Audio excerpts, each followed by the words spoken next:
அதுவும் பாத்தீங்கன்னா அணைஞ்சு அணைஞ்சு எரியக்கூடாது. கண்டினியூஸா நிரந்தரமா எரியக்கூடிய ஒரு விளக்க அங்க அந்த பகவானுக்கு வையுங்க. ஒரு வீட்டுல பாத்தீங்கன்னா துர்தேவதையும் இருக்கும், நமக்கு தேவதைகளும் இருப்பாங்க. துர்தேவதைகள் நமக்கு ஏதோ ஒரு கெட்ட சக்தியும் இருக்கும், கூடவே தேவதைகள் அழைக்கக்கூடிய இறைவனும் இருப்பான்.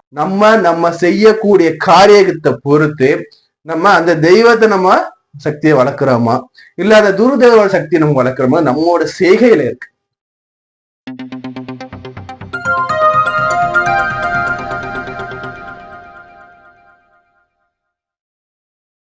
வணக்கம், ஸ்ரீ காளியம்மன் சரணம். ஸ்ரீ காளியம்மனை போட்டு நான் உங்கள் அன்பு ஜோதிடர் கார்த்திகேயன். நீங்க நம்முடைய எஸ்காசம் பார்க்க போறது பாத்தீங்கன்னா, உங்களுடைய பூஜை அறையில கடைபிடிக்க வேண்டிய 6 முக்கியமான விஷயங்கள்ங்க.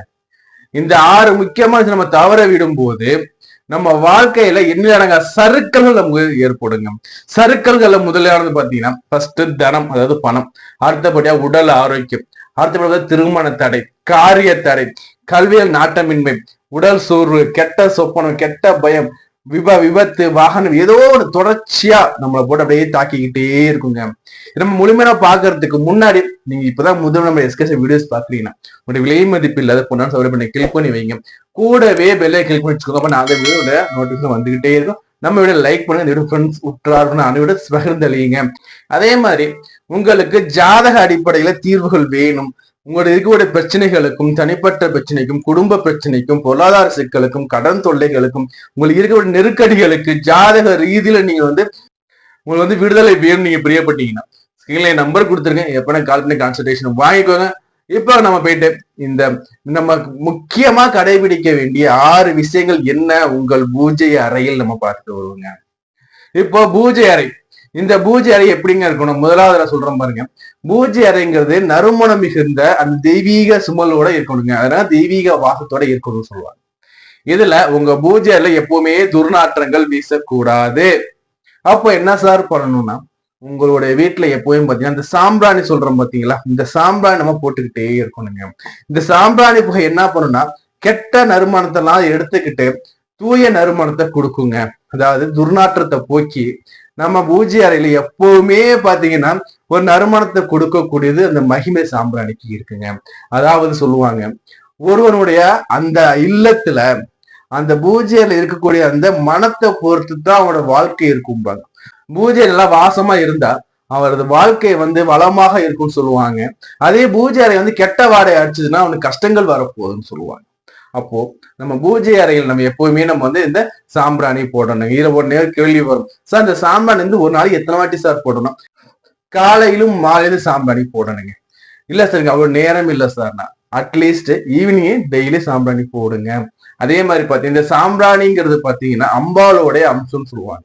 இந்த சாம்பிராணி வாடை இருக்க இடத்துல எந்த ஒரு கெட்ட சக்தியும் அங்க வர. கெட்ட சக்தி இருக்குன்னா அங்க துர்நாற்றம் இருக்கும். அப்ப நாற்றம் அடிக்குதுன்னா கெட்ட சக்திகள் இருக்குதுன்னு அர்த்தம். அப்போ நம்ம சாம்பிராணி போட்டு இந்த நல்ல வாடை மேம்படுத்தும் போது இங்க தெய்வங்கள் குடியேறும் சொல்லக்கூடிய அமைப்பு உங்ககிட்ட இருக்கக்கூடிய அந்த துர்தேவதையில் கெட்டதே உங்க இல்லத்தை விட்டு வெளியே ஏறிவிடுவாள். அப்போ சாம்பிராணி போட பழகிக்கும். இந்த சாம்பிராணி நான் இன்னும் சில நறுமணம் சேர்த்து போடணுமா சார், நான் குங்குலியம் சேர்த்து போடணுமா சார், அது உங்களோட தனிப்பட்ட விருப்பம். உங்களுக்கு வசதி இருந்தால் போடுங்க, அப்படி இல்லை சார் தினமும் சாம்பிராணி போடுங்க. அந்த உங்க பூஜை நறுமணமா வச்சுக்கோங்க. அடுத்து நம்ம என்ன பண்ண போனா தீபம். இந்த தீபம் ஏற்றதுல பல வகையான தீபம் ஏற்ற முறைகள் இருக்கு. இதுல பாத்தீங்கன்னா தீபம் ஏற்றக்கூடிய அந்த விளக்காகப்பட்டது சுத்தமாக மங்களகரமாக இருக்க வேண்டும். சுத்தமாக எப்படின்னா சுத்தமா கழுவி இந்த விளக்குல எந்த விதமான அழுக்கும் எந்த விதமான அந்த கரியும் அந்த விதமான அசுத்தமும் சேராமல் இருக்க வேணுங்க.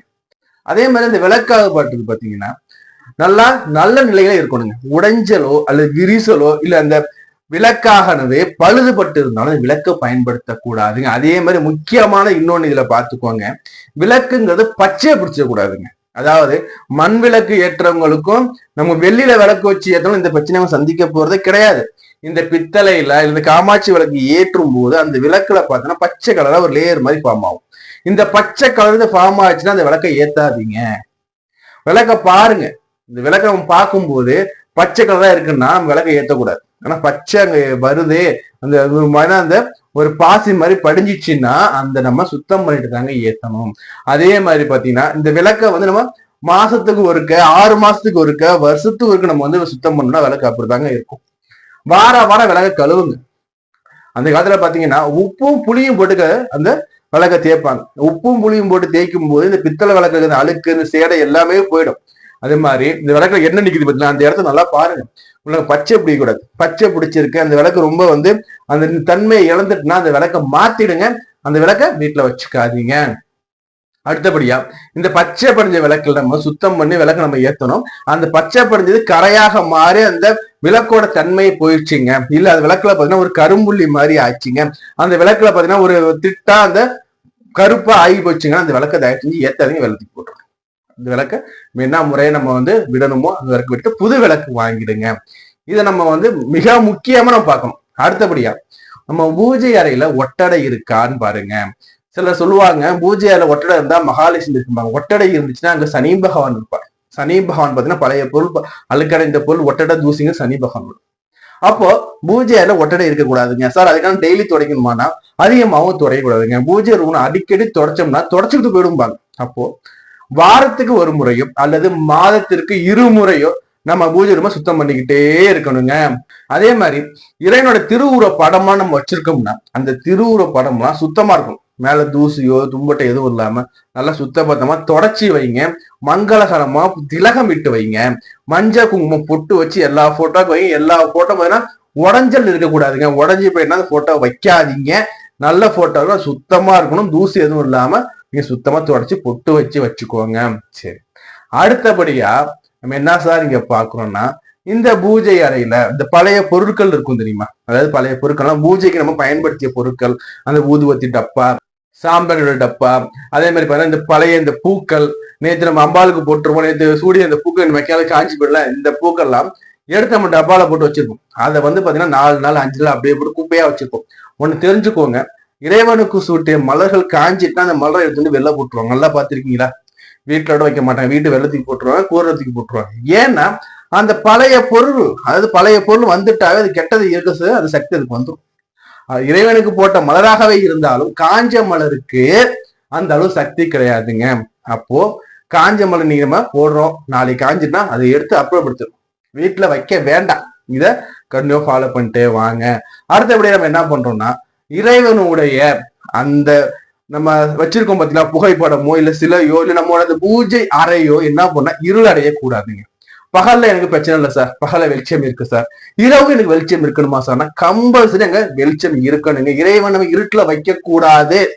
இப்போ சார் என்கிட்ட பெரிய வசதி எல்லாம் இல்ல சார், என்கிட்ட சின்னதா ஒரு மாடமா வச்சுங்க சார்னா அதுல சின்ன பல்பு போடுங்க. நம்ம நைட் லாம்பு சொல்றோம் பாத்தீங்கன்னா, நைட் லாம்பு ஏதோ ஒரு விளக்காகப்பட்டது அங்க இறைவனுக்கு எரிஞ்சுக்கிட்டே இருக்கணுங்க.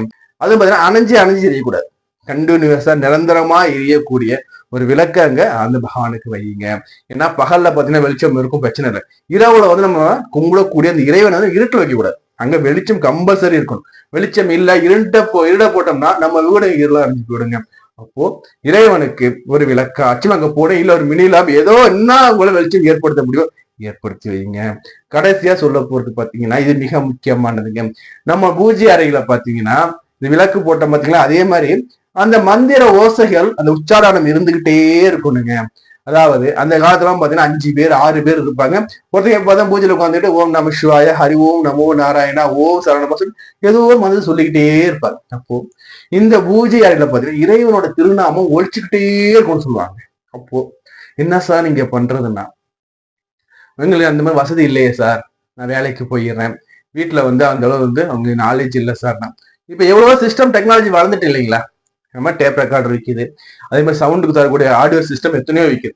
என்ன பண்ண வாங்கி வச்சிருங்க. அதை வந்து இரவு முழுக்க ஓடணும் சொன்னா இரவு வந்து அவசியம் இல்லைங்க. இரவு 10 மணிக்கு மேல வந்து இறைவனுக்கு எந்த ஒரு உச்சாடனமும் தேவையில்லை. இந்த இடத்துல பாத்தீங்கன்னா பகல்ல இருந்து ஓட விடுங்க. ஓம் நம சிவாயன்னு சொல்றதோ, அம்பாள் சுதி எவ்வளவோ இருக்கு, வாங்கி வச்சு அமைதியா இருக்கணும். அதுக்காக வாங்கி வச்சு 10 ஸ்பீக்கர் கட்டி 10 ஆரணை கட்டி ஊருக்கு தெருவுக்கு நம்ம போடக்கூடாது. உங்களுடைய பூஜை ரூமுக்குள்ள நீங்க நுழையும் போது இறைவன் திருநாமம் உங்க செவியில கேட்கணும். அந்த அளவுக்கு மென்மையா, அந்த அளவுக்கு நம்ம நிதானமா மென்மையா ஒரு அருமையா அழகா நம்ம கேட்கிற மாதிரி செய்யணுங்க. இதெல்லாம் நம்ம கடைபிடிக்கும் போது புரியுதா, நமக்கு தெய்வ அருள் மேலோங்குங்க. தெய்வ அருள் மேல என்ன ஆகும் சொல்லுங்க? செல்வம் கிடைக்க போகுது, சகல சௌபாக்கியமே கிடைக்க போகுது, புகழ் கிடைக்க போகுது, அந்தஸ்து உயர போகுது, பதவி, அனைத்து விதமான சகல சௌபாக்கியதும் அந்த இறைவன் நமக்கு கொடுக்க போறாருங்க. பொதுவா ஒண்ணு தெரிஞ்சுக்கோங்க, ஒரு ஆலயம் அங்க பாத்தீங்கன்னா முழுக்க முழுக்க பாத்தீங்கன்னா இறைவன் மட்டும்தான் இருப்பார். அங்க பாத்தீங்கன்னா முழுக்க முழுக்க உங்களுக்கு இறை சக்தி மட்டுமே குடியிருக்குங்க.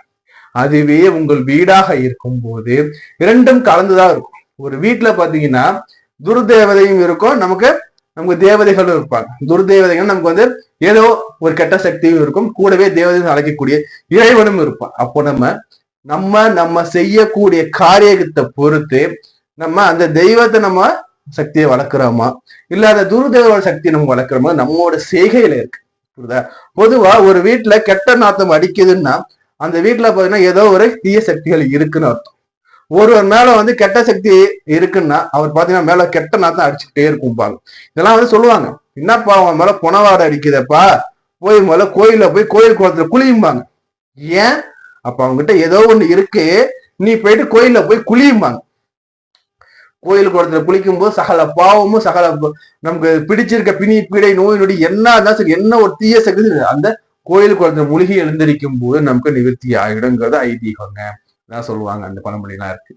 இதுல பாத்தீங்கன்னா நம்ம வீட்டுல நம்ம பூஜை அறை நம்ம எப்படி நம்ம தெய்வ சக்தி நம்ம வளர்க்கிறோமோ அந்த வளர்க்கிற தெய்வ சக்திக்கு இணையா என்ன பண்ணா தீய சக்தி வீட்டை விட்டு வெளில போயிடும். அப்ப கெட்டவை வெளில போச்சுன்னா நல்லவை உங்களுக்கு தேடி வருமல்லவா?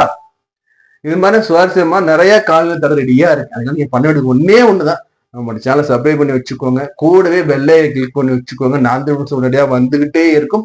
உங்களுக்கு ஜாதகம் பார்க்கணும், திருமண பொருத்தம் பார்க்கணும், பெயர் ராசி ஒன்று பிரியப்பட்டீங்கன்னா ஸ்கிரீன்ல என் நம்பர் கொடுத்துருக்கு, கால் பண்ணி கன்சல்டேஷன் வாங்கிக்கோங்க. அதே மாதிரி வீட்டுக்கு மனையடி சாஸ்திரத்துல இருந்து, நியூமராலஜில இருந்து, ஜாதகம் எழுதுறது, அதே மாதிரி பெயர் நாமம் வைக்கிறது, அதே மாதிரி நம்ம அனைத்து விதமான ஜாதக சம்பந்தமான பிரச்சனைகள் நம்ம நம்ம தீர்வு சொல்லிட்டு வந்திருக்கோம். புரியுதுங்களா? உங்களுக்கு பிரியப்பட்டீங்கன்னா நம்பருக்கு கால் பண்ணி கன்சல்டேஷன் வாங்கிக்கோங்க. நம்ம சேனல்ல பாத்தீங்கன்னா அனைத்து விதமான பேச்சு பலன் கொடுத்துருக்கோம், அனைத்து விதமான வீடியோக்கள் இருக்கு, அனைத்து விதமான பூஜை புனஸ்காரங்கள், அனைத்து விதமான பரிகாரங்கள் எல்லாமே வீடியோவா கொடுத்துருக்கேன். எடுத்து பாருங்க. நான் உங்களுக்கு வேற காலையில் சந்திக்கிறேன். நான் உங்களுக்கு கார்த்திக். நன்றி, வணக்கம்.